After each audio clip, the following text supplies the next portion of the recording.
श्री स्वामी समर्थ. स्वामी सेवा आणि अध्यात्म या चॅनेलवर आपले स्वागत आहे. स्वामी आपल्या सर्व चांगल्या इच्छा पूर्ण करत ही स्वामींच्या चरणी प्रार्थना. तर बघा, आता लवकरच वटपौर्णिमा हा सण येणार आहे. तर प्रत्येक सौभाग्यवती स्त्रियांच्या आवडीचा सण म्हणजे वटपौर्णिमा.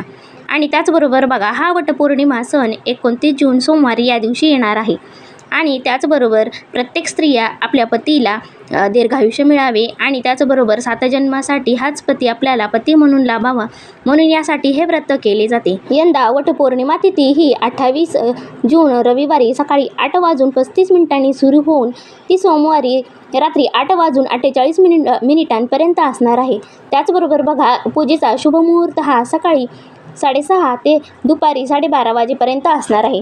या शुभ मुहूर्तावरच प्रत्येक स्त्रियांनी वडाची पूजा करायची आहे. त्याचबरोबर आपल्या पतीला दीर्घायुष्य लाभावे आणि जन्मजन्मी हाच पती आपल्याला मिळावा, यासाठी आपल्याला वडाला प्रार्थना करायची आहे. तर बघा, वटसावित्री व्रत हे भारतीय स्त्रिया पूर्ण श्रद्धेने आणि परंपरेने हे व्रत करतात. आपल्या पतीला चांगले आयुष्य लाभावे आणि त्याचबरोबर पतीला दीर्घायुष्य लाभावे यासाठी हे व्रत केले जाते. तसेच वटपौर्णिमेचा उपवास देखील केला जातो. प्रत्येक ठिकाणी आपापल्या भागानुसार हे व्रत केले जाते.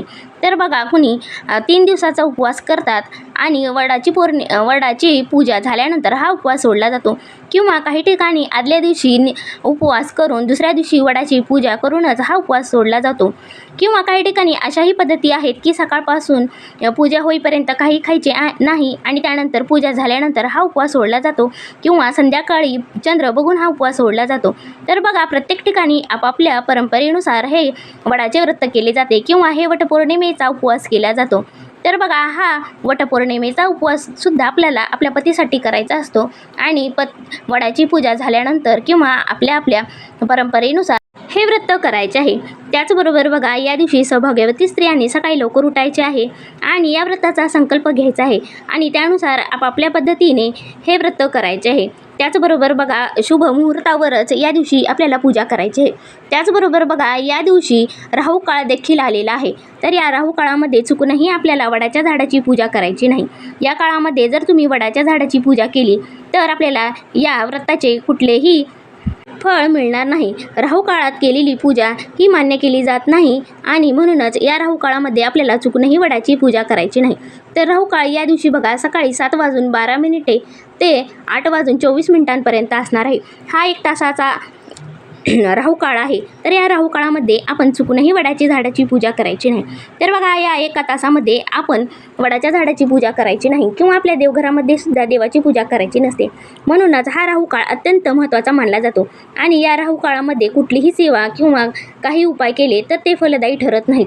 म्हणूनच वटपौर्णिमेच्या दिवशी या 1 तासाच्या मुहूर्तावर आपण चुकूनही वडाच्या झाडाची पूजा करायची नाही.